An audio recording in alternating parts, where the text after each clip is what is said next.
ఇక డీటెయిల్స్ చూస్తే రెండు తెలుగు రాష్ట్రాల మధ్య సుదీర్ఘ కాలం తర్వాత సరికొత్త సన్నివేశం ఆవిష్కృతం కాబోతుంది. తెలంగాణ, ఆంధ్రప్రదేశ్ రాష్ట్రాల ముఖ్యమంత్రులు రేవంత్ రెడ్డి, చంద్రబాబు నాయుడు ఇవాళ సమావేశం కానున్నారు. హైదరాబాద్లోని ప్రజాభవన్ ఇందుకు వేదిక కాబోతుంది. ఈ ఇద్దరు నేతలు సీఎంలుగా ఎన్నికైన తర్వాత తొలిసారిగా జరుగుతున్న సమావేశం ఇది. ఈ భేటీలో రెండు రాష్ట్రాల మధ్య అపరిష్కృతంగా ఉన్న విభజన సమస్యలపై ఇరువురు సీఎంలు చర్చించనున్నారు. విభజన సమస్యలపై సమావేశమవుదామంటూ AP CM Chandrababu Telangana CM Revanth రెడ్డికి లేఖ రాయడం, ఇందుకు రేవంత్ రెడ్డి స్పందిస్తూ చంద్రబాబును ఆహ్వానించారు. దీంతో ఇవాళ సాయంత్రం 6 గంటలకు సీఎంల మధ్య సమావేశం ప్రారంభం కానుంది. ఈ భేటీలో కొన్ని సమస్యలైనా కొలిక్కి వస్తాయని ఇరు రాష్ట్రాల ప్రజలు భావిస్తున్నారు.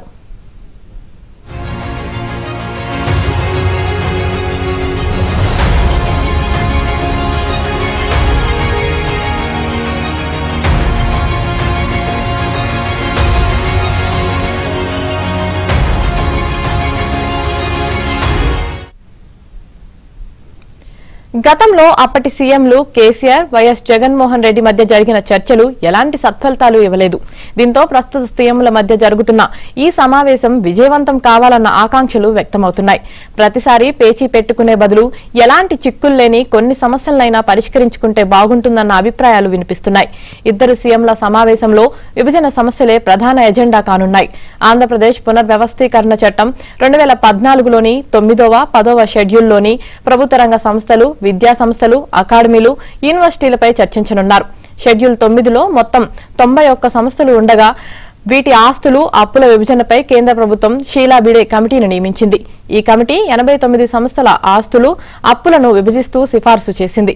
ఆంధ్రప్రదేశ్ ప్రభుత్వం ఈ 89 సంస్థల విభజన సిఫారసులకు అంగీకరించింది. కానీ తెలంగాణ మాత్రం వీటిలో 68 సంస్థల విభజన సిఫారసులను మాత్రమే ఒప్పుకుంటుంది. ఈ వ్యవహారంపై సీఎంలు చర్చించనున్నారు. ముఖ్యంగా APSRTC, AP state finance corporation వంటి సంస్థల ఆస్తులు, అప్పుల విభజన పెద్ద చిక్కుముడిగా మిగిలిపోయింది. ఏపీ జెన్కో, ఏపీ ట్రాన్స్కోల విద్యుత్ బకాయిలు పేచి ఎటూ తెగడం లేదు.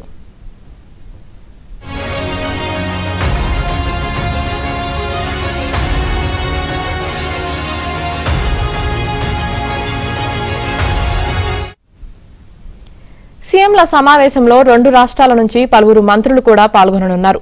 తెలంగాణ నుంచి deputy CM Mallu Bhatti Vikramarka, revenue శాఖ మంత్రి పొంగులేటి శ్రీనివాసరెడ్డి, పరిశ్రమల, ఐటీ, శాసనసభ వ్యవహారాల శాఖ మంత్రి డి శ్రీధర్ బాబు, ప్రభుత్వ ప్రధాన కార్యదర్శి శాంతికుమారి, ఇతర శాఖల అధికారులు పాల్గొంటుండగా ఆంధ్రప్రదేశ్ నుంచి రెవెన్యూ శాఖ మంత్రి అనగాని సత్యప్రసాద్, రోడ్లు, భవనాల శాఖ మంత్రి బీసీ జనార్దన్ రెడ్డి, పర్యాటక, సినిమాటోగ్రఫీ శాఖ మంత్రి కందుల దుర్గేష్, సిఎస్ నీరబ్ కుమార్, ఆర్థిక శాఖ కార్యదర్శి, ఇతర కార్యదర్శులు పాల్గొననున్నారు.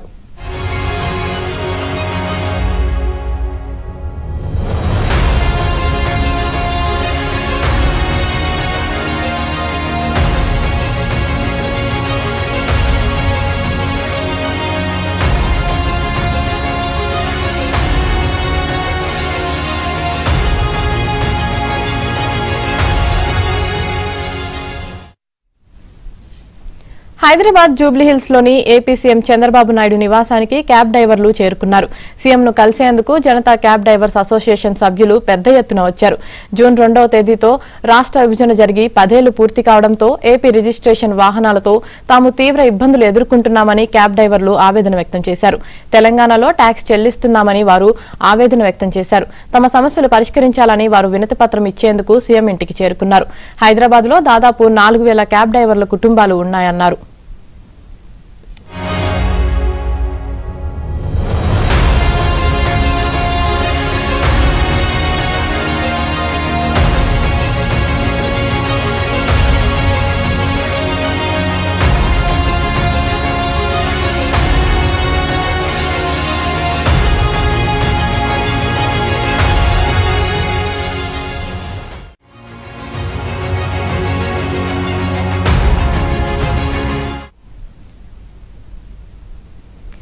తెలుగు రాష్ట్రాల సీఎంల భేటీపై సర్వత్రా ఉత్కంఠ నెలకొంది. ఇదే విషయానికి సంబంధించి మరింత సమాచారం మా ప్రతినిధి నరేష్ లైవ్ లో అందిస్తారు. నరేష్.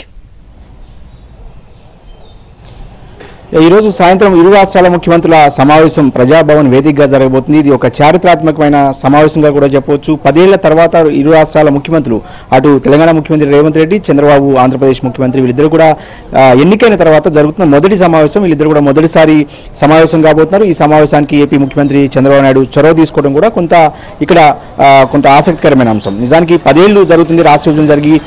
షెడ్యూల్ 9, 10 అంశాలతో పాటు అనేక అంశాలు ఇంకా తెగని పంచాయతీగా కూడా కొనసాగుతూ వస్తున్నాయి. గత ప్రభుత్వంలో అటు గత ముఖ్యమంత్రులు కేసీఆర్, జగన్మోహన్ రెడ్డిలు అనేకసార్లు కలిసినప్పటికీ కూడా పూర్తిగా ఈ సమస్యలకు పరిష్కారం చూపించలేదనేది ఒక చర్చ. సో ఈ నేపథ్యంలోనే ఇప్పుడు రాష్ట్ర విభజన జరిగే 10 ఏళ్ళంది ఉన్న తెలుగు రాష్ట్రాలు రెండు కూడా అభివృద్ధిలో ముందుకు వెళ్లాలంటే కొన్ని సమస్యలను పరిష్కరించుకోవాల్సి ఉంటుంది. సో ఇవాళ జరగబోతున్న భేటీకి కొంత ప్రాధాన్యత నెలకొంది. సాయంత్రం 6 గంటలకు ఈ సమావేశం జరగబోతుంది. ప్రస్తుతం మనం చంద్రబాబు నాయుడు నివాసం వద్ద హైదరాబాద్ జూబ్లీ హిల్స్లో. సో ఈ సమావేశానికి సంబంధించి ప్రిపరేషన్లో ఆయన బిజీగా ఉన్నట్టు తెలుస్తుంది. కాసేపట్లోనే ఆంధ్రప్రదేశ్కి సంబంధించిన మంత్రులు కావచ్చు, అధికారులు కావచ్చు, కొంతమంది ఉన్నతాధికారులు కూడా చంద్రబాబు నాయుడు నివాసానికి వచ్చే అవకాశం కనిపిస్తుంది. ఎందుకంటే సాయంత్రం మీటింగ్ జరుగుతుంది కాబట్టి ఈ సమావేశంలో ఏ అంశాలు చర్చలోకి తీసుకురావాలి, ఏ అంశాలు చర్చకు పెట్టాలి అనే దాని మీద కూడా కొంత హోంవర్క్ జరుగుతున్న పరిస్థితి కనిపిస్తుంది. ముగ్గురు మంత్రులు ఆంధ్రప్రదేశ్ సంబంధించి అనగాని సత్యప్రసాద్ కావచ్చు, జనార్దన్ రెడ్డి, కందుల దుర్గేష్, ఈ ముగ్గురు మంత్రులతో పాటు సిఎస్, అదేవిధంగా ఆర్థిక శాఖ ఉన్నతాధికారులు కూడా, ఈ కార్యదర్శులు కూడా, పలు శాఖలకు సంబంధించిన కార్యదర్శులు కూడా పాల్గొనబోతున్నారు. అదేవిధంగా తెలంగాణకు సంబంధించి ముఖ్యమంత్రి రేవంత్ రెడ్డితో పాటు సీనియర్ మంత్రులు దుద్దిల్ల శ్రీధర్ బాబు, బట్టి విక్రమార్క, అదేవిధంగా మరొక మంత్రి రెవెన్యూ శాఖ మంత్రిగా ఉన్న ఏదైతే పొంగులేటి శ్రీనివాస్ రెడ్డి కూడా ఈ భేటీలో పాల్గొనబోతున్న పరిస్థితి కనిపిస్తుంది. ఇక ప్రధానంగా తెలంగాణ గతంలో ఉన్న అంశాలతో పాటు కొన్ని కొత్త అంశాలను కూడా తెర మీద తీసుకొచ్చింది. సో వీటి మీద ఆంధ్రప్రదేశ్ అధికారులు కావచ్చు, ముఖ్యమంత్రి చంద్రబాబు నాయుడు కావచ్చు ఎలా స్పందిస్తారనేది కొంత ఆసక్తిగా మారింది. ప్రధానంగా గతంలో కృష్ణా జిల్లాకు సంబంధించి మొత్తం 811 టీఎంసీలు ఉంటే గత ముఖ్యమంత్రి 299 టీఎంసీలకి ఒప్పందం చేసుకున్నారంటూ కూడా ఒక విమర్శ తెలంగాణ ప్రాంతంలో ఉంది. సో దాన్ని మార్చి కనీసం తెలంగాణ ప్రాంతానికి ఏదైతే కృష్ణా నది పరివాహక ప్రాంతం అంటే క్యాచ్మెంట్ ఏరియా తెలంగాణలో 60% ప్రవహిస్తుంది కాబట్టి ఎక్కువ శాతం కృష్ణానది ఉన్న మొత్తం పొడవులో ఎక్కువ శాతం తెలంగాణ భూభాగంలో ఉంది కాబట్టి అందుకు తగినట్టుగా 558 టీఎంసీల నీటిని తెలంగాణ ప్రభుత్వం అడగాలని చెప్పి నిర్ణయించింది. సో ఇది కొంత ఆసక్తికరమైన విషయం. ఎందుకంటే నీళ్లు, నిధులు, నియామకాల పేరుతో తెలంగాణ రాష్ట్రం ఏర్పడింది.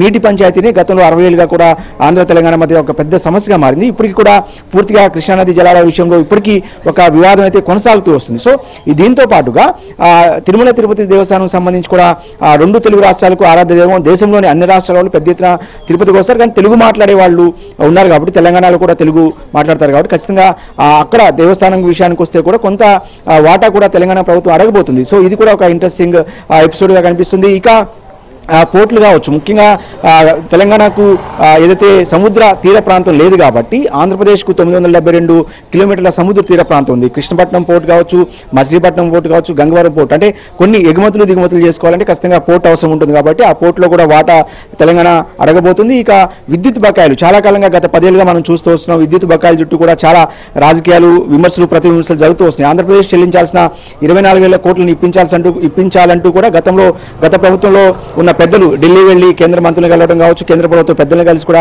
అడిగిన పరిస్థితి. అదేవిధంగా 24,000 కోట్లు ఇప్పిస్తే కనుక ఒకవేళ ఆంధ్రప్రదేశ్కి తెలంగాణ రాష్ట్రం ఏమైనా చెల్లించాల్సి ఉంటే అవి కూడా చెల్లించడానికి సిద్ధమని కూడా తెలంగాణ ప్రభుత్వం చెప్తుంది. ఇక ముఖ్యంగా అన్నిటికంటే చాలా ఇంపార్టెంట్ ఇష్యూ 7 మండలాలకు సంబంధించి, ఖమ్మం జిల్లా ప్రజలకు సంబంధించి ఇది చాలా ఇంపార్టెంట్ ఇష్యూ.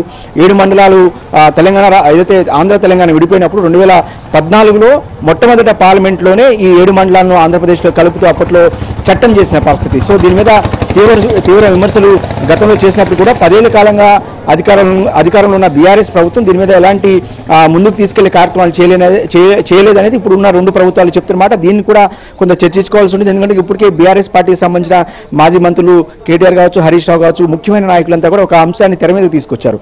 ఈ 7 మండలాల అంశం మొదట తేలిన తర్వాతే ఇతర అంశాల జోలికి వెళ్ళాలనేది వాళ్ళు చెప్తున్న డిమాండ్. సో ఈ డిమాండ్ మీద అటు ఇరు రాష్ట్రాల ముఖ్యమంత్రులు ఎలా మాట్లాడుకుంటారనేది కూడా కొంత చూడాల్సి ఉంది. ఎందుకంటే 7 మండలాలకు సంబంధించి పోలవరం ప్రాజెక్టుతో లింకప్ అయి ఉంది. పోలవరం ప్రాజెక్టు పూర్తి కావాలంటే ఖచ్చితంగా ఈ 7 మండలాల వ్యవహారం ఆంధ్రప్రదేశ్కు అప్పగిస్తేనే, అంటే అక్కడ ఉన్న జనాభాను ఖాళీ చేయించి ఆ 7 మండలాలకు సంబంధించిన భూభాగాన్ని ఆంధ్రప్రదేశ్లో కలిపారు కాబట్టి కొంత పోలవరం ప్రాజెక్టు ముందుకు వెళ్లే అవకాశం ఉంటుంది. కాబట్టి సో ఇలాంటి అంశాలన్నీ కూడా చాలా కీలకమైన అంశాలు. ఇక హైదరాబాద్లో కూడా ఇప్పటికీ తేలని ఆస్తుల విభజనలు ఏదైతే షెడ్యూల్ 9, 10లో ఉన్న ఆస్తులు తేలాల్సినవి చాలా ఉన్నాయి. ఉదాహరణకు సిబిఐ హెడ్ క్వార్టర్స్ కావచ్చు, లేక్ వ్యూ అతిథి గృహం కావచ్చు. లేక్ వ్యూ అతిథి గృహం ఉన్నప్పుడు కూడా చాలా కాలంగా ఆంధ్రప్రదేశ్ ముఖ్యమంత్రి కావచ్చు, మంత్రులు కావచ్చు అడపాదడప గతంలో వచ్చారు. కానీ ఇప్పుడు ప్రస్తుతం అది ఖాళీగానే జిల్లాలోనే ఉంటూ వస్తుంది. ఈ అంశం కూడా ఇలాంటి అంశాలు కూడా కొన్ని ఉన్నాయి. గతంలో సచివాలయం ఆంధ్రప్రదేశ్ ఉమ్మడి సచివాలయంగా ఉన్నప్పుడు ఆంధ్రప్రదేశ్కి సంబంధించిన సచివాలయ భవనాలు కావచ్చు, ఆ భూభాగాన్ని కూడా తెలంగాణ ప్రభుత్వానికి అప్పగిస్తూ అప్పుడు ఆంధ్రప్రదేశ్ ప్రభుత్వం నిర్ణయం తీసుకుంది. సో సచివాలయం ఎపిసోడ్ దాదాపుగా క్లియర్ అయినట్టే. ఇక మిగిలిన హైదరాబాద్లో సంబంధించిన 9-10 షెడ్యూల్ అంశాలు అనేక ఉన్నాయి. ఇక స్టేట్ ఫైనాన్స్ కార్పొరేషన్ సంబంధించిన అంశాలు కావచ్చు, ఇక అనేక సంస్థలు కేంద్ర ప్రభుత్వానికి సంబంధించిన సంస్థలు కూడా అనేక ఉన్నాయి. వీటన్నిటి మీద ఇవాళ ఒక చర్చ అయితే జరగబోతుంది. కనీసం ఒక ఆశాభావం ఉంది. ప్రస్తుతం తెలుగు రాష్ట్రాల్లో పూర్తిగా సమస్యలు పరిష్కారం కాకపోయినా ఆ సమస్యల పరిష్కారానికి ఈ సమావేశం ముందడుగు లాంటిది. ఖచ్చితంగా పెద్ద అంటే ఇబ్బందులు ఇరు రాష్ట్రాల మధ్య ఎక్కువ పేచీ లేకుండా ఏవైతే కొంత ఈజీగా తేలిపోయే వ్యవహారాలు ఉన్నాయో వాటి వరకు అయినా కనీసం ఒక క్లారిటీ వచ్చే అవకాశం ఉంది కనిపిస్తుంది. ఇక కాసేపటి క్రితమే చంద్రబాబు నాయుడు నివాసానికి ఏపీ క్యాబ్ డ్రైవర్స్ చేరుకున్నారు. వాళ్ళు చాలా కాలంగా ఇక్కడ ఈ భూభాగంలోనే ఉంటూ జీవనం కొనసాగిస్తూ వస్తున్నారు. గత నెల జూన్ 2తో రాష్ట్రం విడిపోయి 10 ఏళ్ళు పూర్తయింది కాబట్టి తమను తెలంగాణ క్యాబ్ డ్రైవర్స్ ఇక్కడ తిరగనివ్వట్లేదంటే కూడా ఒక చర్చకు తీసుకొచ్చారు. వాళ్ళంతా కూడా చంద్రబాబు నాయుడు కలిసేదానికి ఆ నివాసానికి వచ్చారు.